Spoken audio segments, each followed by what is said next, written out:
well. But on Mondays, we do talk big news in the NFL And we talk college football. and a little college. I tell you what, is there anything you want to mention? I didn't watch any college if you want to.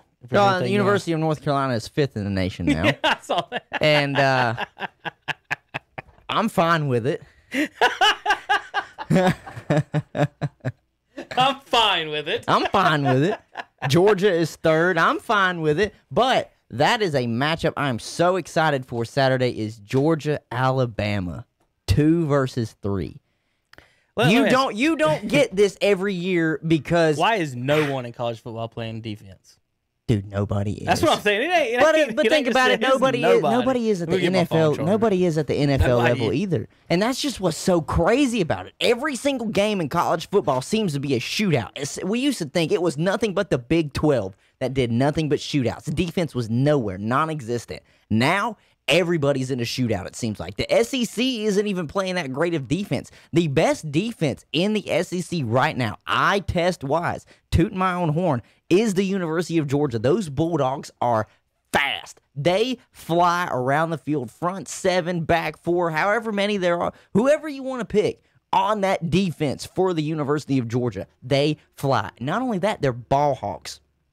Interception, fumble recoveries, forcing fumbles, getting to the quarterback and getting sacks. What they did to Auburn and then Tennessee back-to-back weeks cannot be downplayed. To me, that should elevate them above Alabama and Clemson. I know you can't fault a team for who they play and not losing, so far being undefeated in Clemson and Alabama, but Georgia has played the better competition, and they have won. They beat Auburn, and then they beat Tennessee this week. They've played the better competition. Clemson has not played great competition, but they're 4-0, so keep them there. Alabama, they've played a difficult shootout match against Ole Miss, and they pulled that one out of their ass. So I guess you can keep them there too. But Georgia has played the harder schedule, and they have the harder schedule between Clemson and Alabama. If Georgia beats Alabama this weekend, they deserve an automatic bid just for going through this gauntlet that they're going through into the college football playoffs. Mark it down. Mark it down. Auburn, Tennessee, Alabama. Not to mention, we also have to play a ranked Florida team. I know they just lost this weekend, but that was another shootout.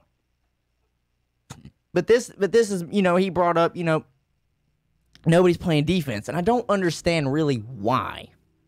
You would think the offenses would have a harder time coming together than the defenses. And that just doesn't seem to be the case. I will say this, though.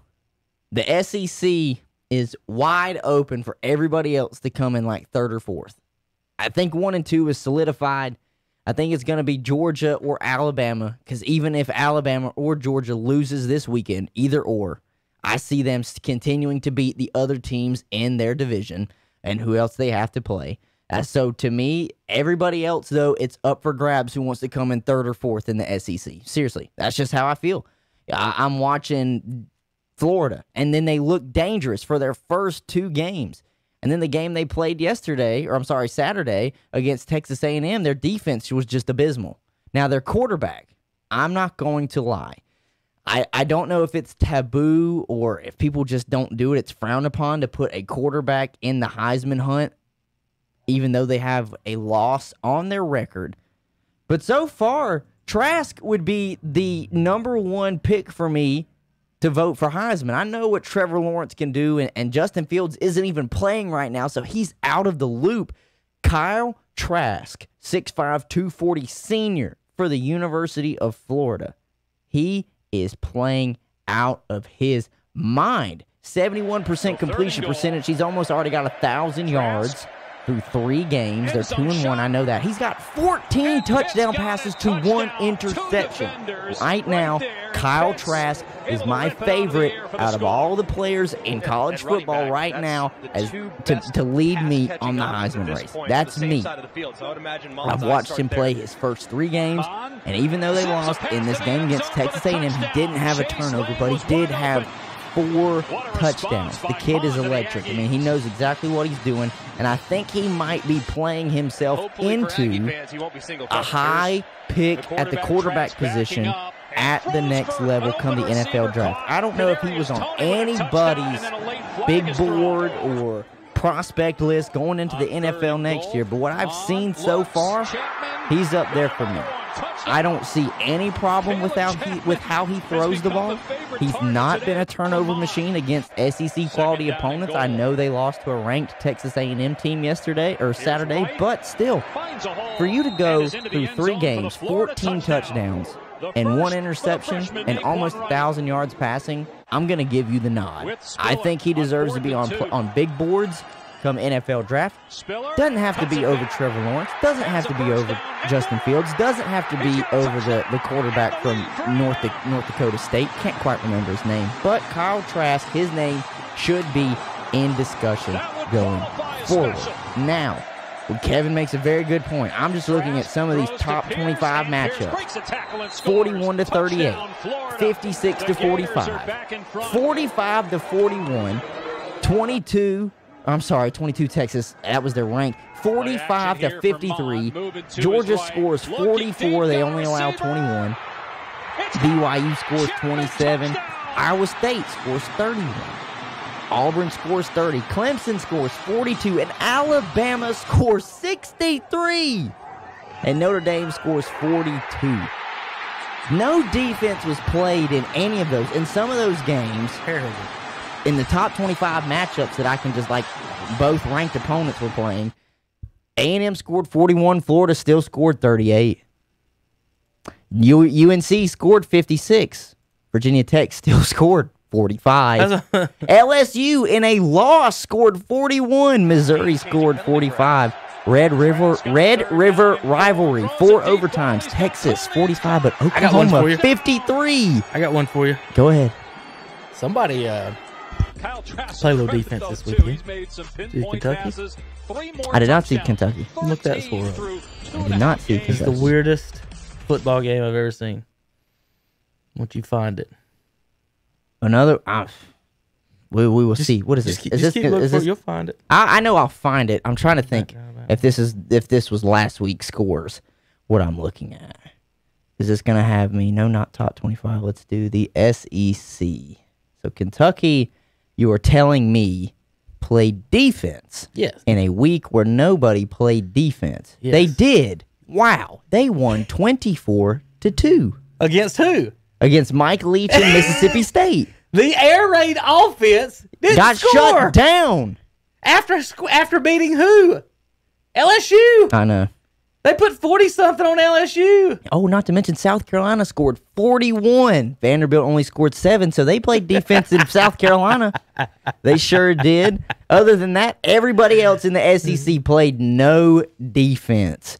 45-41, 30-28. 41-38, 44-21, that's kind of defense, but Georgia never should have let the 21 points up. And then 63-48, Alabama Ole Miss. At one time, that game was tied up at 48 apiece. I know one thing. Carolina should have done this years ago. What? Moved for Mac Brown to be the head coach? No. You know he had a losing record every season his first 5 years. The highest rank he had North Carolina at was 4th, and then he left the year after. He would have had a losing season last year if he didn't play Temple in the bowl game. No. Temple. Okay, whatever. Fine. Say what you want. Hey, this gets you top 5 ranked. Syracuse, Boston College, Virginia Tech. Virginia Tech was ranked. Again. We beat them. Again. Kevin, if I put a team in front of you, what do I expect you to do? Win. Okay. So if you win... How's that even better than what App did last year? I have to reward you. How are we not top 5 last year? If they are for that, we should have been top 10. Ask Marshall why you aren't even close this year. That's this year. I'm just saying. Last year we should have been top 10. Okay, well here's all you got to do is beat Syracuse... Boston College. Here's one for you. Syracuse gave up 40 to Duke. Does NC State, this is for you and for Terry, does NC State get ranked this week? They're 3-1. I don't know. They're 3-1. Terry said they better not be. They won, though. Terry said they better not be ranked. And They he's a won. State fan. Actually, I don't even know why I'm asking because the rankings are out. I can know, just I'm look looking at at it. I can just look at it. Does North Carolina, I will say this, does North Carolina deserve to be ranked 5th in the nation? No. Am I going to complain? No. Do I think they're still a top 10 team in the nation? Absolutely. I think that team in 97 or 6, whichever year it was, had to win like 8 games before NC State is not ranked, but they got 86 votes. They had to win like 8 games before they got ranked in the top 10, maybe 15. All we've had to do is win 3. And like, look, listen, Hunter, if y'all beat a good team, if you beat Georgia or we play Florida Alabama State this LSU, week, or I know the schedule, y'all might go undefeated. I know because you don't play anybody. Well, listen. After what I saw, Miami's the only team you got left, right? We have Notre Dame too. The only team I see. You'll lose that one. Listen, Miami. After what I saw Clemson do to them, we can beat Miami. Okay. You think Notre Dame should be 4th right now? Yeah. Yeah. At the end of the year. Was they played Clemson in the playoffs? Now they do. Would they lose by? Notre Dame plays Clemson during the regular season. They got them in the regular season? So that's where things will get tricky. But I did see people say Miami and Clemson will probably play each other in the championship game. Maybe. Yeah, they might see each other again. This is the but they're only doing. I'm pretty sure this is the year the ACC is doing top 2 teams, not each division, because they've kind of intertwined who all plays this year. Are you sure? I think the way they were talking about it in the game might be different, but again, I don't know. You could be right. I don't know. I'm not sure. But I will say this: should a 3-0 North Carolina team not be ranked higher than a 0-0 Ohio State team? Like they haven't played, and yet they're in the top 10 at 6th. Ohio State's practice squad is better than every team that Carolina has beat. I don't know about that. I mean, think about it. But no. How many starters were missing for Virginia Tech on Saturday? Do you know the answer to that one? I know you didn't. You just guess. What was it, 15? You nailed it. They were missing 15 players. Okay. So you again. But even if this wasn't North Carolina, if this was NC State, any other name that had beaten Syracuse, Boston College by 4. And a 15-person Virginia Tech team who barely beat Duke. No, the only wins Virginia Tech has is Duke and NC State. Yeah, that's it. And they lost to us. Like, listen, come on. This is just silly. I think it's funny more than anything. I will preach this every week. The top 25 should not include Big Ten or Pac-12 teams because they are not playing. You are taking a spot away from an NC State. I don't know. I don't know when they start because I'm looking at this right now. The 6th spot is taken up by a Big Ten. 9 spots taken up by a Big Ten. 12 by the Pac-12. 16 by the Big Ten. 19 by the Big Ten. 24 and 25, literally the fringe to get in, are taken up by Big Ten and a Pac-12 team. That could have at least been Marshall and NC State. If they're not playing, don't rank them. That's what Hunter thinks. If they're not playing, I think the opposite. Don't rank them. Here's what I want to know then. Yes. If you can't get credit for not winning games, shouldn't you be ranked, though, ahead of every team that's lost a game? I mean, we are. That's how I like to rank them. I would just, how we do in high school. Yeah, if you win. We just put the standings up. Right. If you win, you're above. If you got to lose, if you're 7-1, you're below. Right. So again, this is a great segue to what we've been talking about. This is the LeBron James argument. Oh, so you think BYU should be ahead of every one-loss team in front of them? Right. They're 4-0. Yeah, they're 4-0. You're right. I agree. This is the LeBron Jordan argument. Kevin, LeBron fans want to go. LeBron fans want to get voted in. And I Michael agree just with keeps that winning. statement. I agree with that statement 100%. You cannot be punished for winning games. That's why I'm sitting here saying for North Carolina, I can't punish them for winning games against the teams that they I got play. One for you. Virginia Tech is 2-1. Mm-hmm. Who'd they beat? They beat NC State and Duke. All right. So they're 23rd. Virginia Tech is 27th. I mean, NC State is 27th. Oh, so Virginia Tech is still ranked? Yeah, they're still ranked. Dude, they barely got beat by the 5th best team in the nation. They should be ranked. Okay. Ain't that how that works? Ain't that how that works? How we do the math? I mean, Miami drops farther. Miami drops 6 spots, and they lost to the #1 team in the nation. And Virginia Tech only drops 4 spots. They lost to the 8 team. What? What? Again, the dumbest sport. The dumbest sport in America. Listen, I am college with football. you on ranking wise. I cannot fault somebody if they are 4-0 over somebody that is 2-1. Like Tennessee right now is in the top 25 still, and they are 2-1. They behind them that have a better record than them. Iowa State is 3-1. Florida this weekend. Texas A&M. A&M beat Florida. They're not even ranked.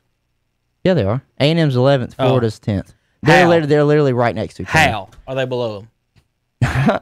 Explain that. Well, College football fans, explain to me Florida was how you have the fourth. same record.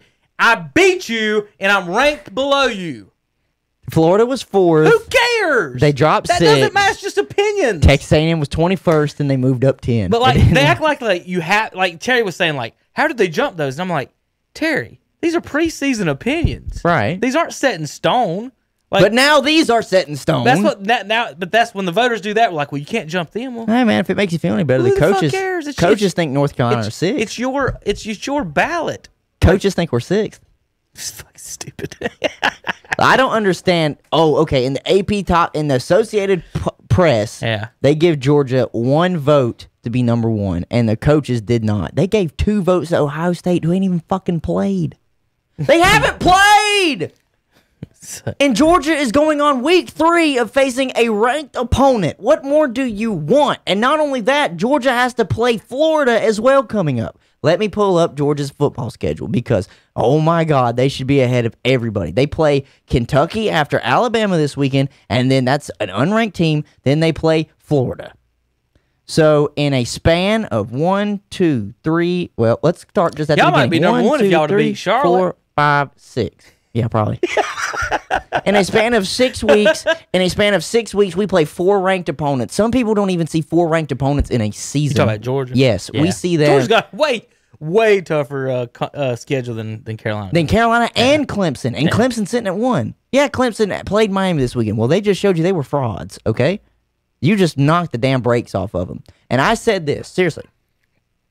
While you were down there messing and doing what you was doing.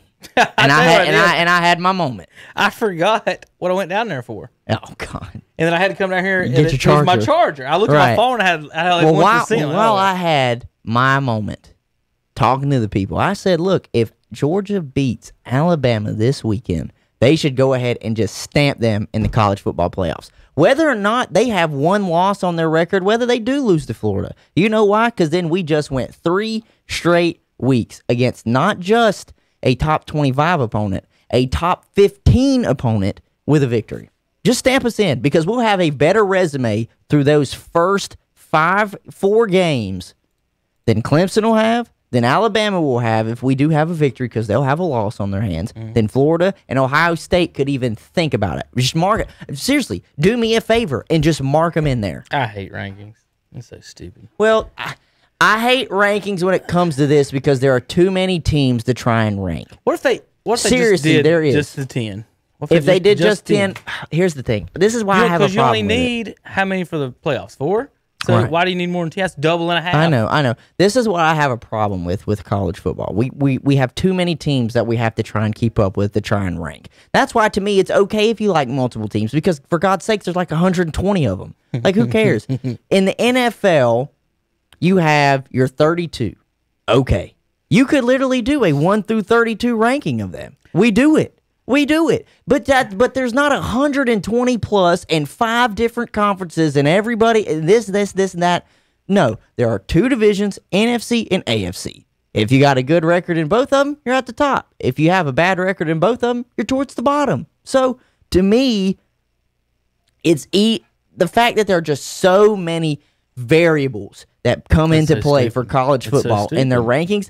It's kind of dumb. That's why every other sport in the world is win-loss, right, and playoffs. Would it not? Except for this one dumb would sport. It not just be easier? We talk about these Power 5 conferences all the time. Would it not just be easier for your top 25 rankings to be Power 5 conferences over here and the top 25 rankings of your quote-unquote non-Power 5 conferences over here? I mean, that's fine. You'd be at the top all the time. It's not fair. Yeah, but then you'd have the people like you say, who cares because you're number 1 in those. Well, instead of 19th or 20th in the regular poll. What I would rather them do is kind of do what they did this year and say you can only schedule conference opponents. Well, I would 100% want the conference opponent schedule only. But I would deal with only Power 5. Okay. There is no reason whatsoever for Alabama to play Western Carolina or Mercer. Well, North Carolina's going to play Western Carolina. I know. So. Yeah, neither one of them should be playing. But that's just because they gave them that one game that was supposed to be Charlotte. This is a weird year. What I'm saying is that they shouldn't even be playing Charlotte. They shouldn't be playing Appalachia. Right. They should be playing another Power 5 or ACC team. Again, if you're going to brag about ACC football is better than everybody else, why the hell are you playing against Mercer in Western? I just don't get it. And it's the only sport that does it. It's the same thing with the SEC. I know it's the same thing. The only teams that really usually have difficult schedules are the independents because they have to go out there and just get teams to play them. So Texas A&M beat Vanderbilt and Florida, lost to Alabama. Yeah. Florida beat, that really matter, they lost to Texas A&M. Just so stupid. If I beat you, I won't be ranked ahead of you. Right. There's no discussion. Right. I have no discussion with you. They beat Mississippi and South Carolina, and then lost to Texas. So beating Mississippi and South Carolina is better than beating Vanderbilt and the number 4 team in the nation, Florida. Don't look at me. I don't make the rankings. Dumbest ass. I don't make the rankings. I look at them. Again, Hunter, what's so sad about the whole thing with the college? You know what it is? Yeah, well, it's because these are supposed to be the educated people. like they make this. They make it so complicated. There's this argument, and especially in politics, they'll say people who are uneducated are educated. Well, again, Hunter, it don't take a rocket scientist to say. You watched Star Wars? Yeah. So one of the famous lines in Star Wars is Obi-Wan when he's describing to Luke about Vader. And Luke's pissed because you didn't tell him I was his real dad. And he said, well, I told you the truth from a certain point of view. And that's where I'm going with that, is that it's from a certain point of view on that. See what I'm saying? Yeah, I know what you mean. These people think that these guys are better than they are. But head-to-head, Texas A&M is actually better than Florida because they just proved it. But that's not what the people that make these rankings from their point of view are saying. It's weird. It is weird, but it gives us something to talk about. It's funny, Joel Klatt, who is the college football analyst for Fox Sports, he said, don't quite agree with my top 10, or with their top 10, and put out his own top 10. He still got North Carolina 7th. I was like, yes. Yes. I just can't wait till the Big Ten starts playing. Cue Return of the Mac. And bumps all them out. It's going to happen. Them and the Big 12. They're going to, when they start playing, and unless they all just absolutely shit the bed, all it's going to take is Ohio State to win one game and they're in the top 4. Watch. They're already 5th. They're 6th. North Carolina's 5th. They were 5th in the coaches poll. Yeah. With a vote to be number 1. So let's say Carolina finishes with 2 losses, Notre Dame and Miami. Where are they ranked, Hunter? Reasonably, I would give them, if they're going to be ranked, I would at least give them in the 20s. 2 lost teams, I'm not putting you much higher. 2 to 3 lost teams, if you're like, you have great wins, but you have played tough opponents with those losses, and you got to be ranked, I would put you in between 20 to 25. So even if North Carolina has 2 losses, but you have to look at it too, because they would say at the time, depending on their rankings, since Notre Dame is ahead of them, they would say that's a good loss because you were supposed to lose that game. No one thought you would win that game. But if they lose to Miami, who's ranked lower than him, they would be like, "Wait, that's a bad loss. That's a bad loss. We're going to negate you from there." So and all the rankings are again. So if that's the case, it's an opinion. It's an opinion, even though it's not just the What if we did this in the NFL? It'd be tough. Eli Manning wouldn't have any Super Bowls. No, he wouldn't get in. Like it just. But like last night's game or Sunday night's game, it was Cowboys and Giants. That's like number 27 against number 31. Yeah, it was awful. But now that I've explained it a little bit more, and I had to think, well, maybe the loss to Notre Dame, I would go as high as between 15 and 25. Okay. Because technically they would look at it and say, you got a good loss, and you have a freaking bad loss. Ohio State's got votes for number 1, by That's the way. what I'm saying. Yeah, and they haven't even played. They got 2 votes to be number 1, and they haven't even played. So they got Nebraska, Penn State, Rutgers, Maryland, Indiana, Illinois, Michigan State, and Michigan. They've got 2 ranked opponents on that whole schedule. Michigan and Penn State. And they play one of them early, and then they play one of them last. Not only that, they're only playing 8 games. Georgia, in 6 weeks, plays 4 ranked opponents. I don't want to hear anything out of the Big Ten. Tom, I'm telling you right now, don't ever speak to me on this season about what the Big Ten, whether they're good or not. Y'all ain't playing shit. All right? Same with the Pac-12 only playing 7 games. What? Excuse me? What is this, high school? Come on now. All right.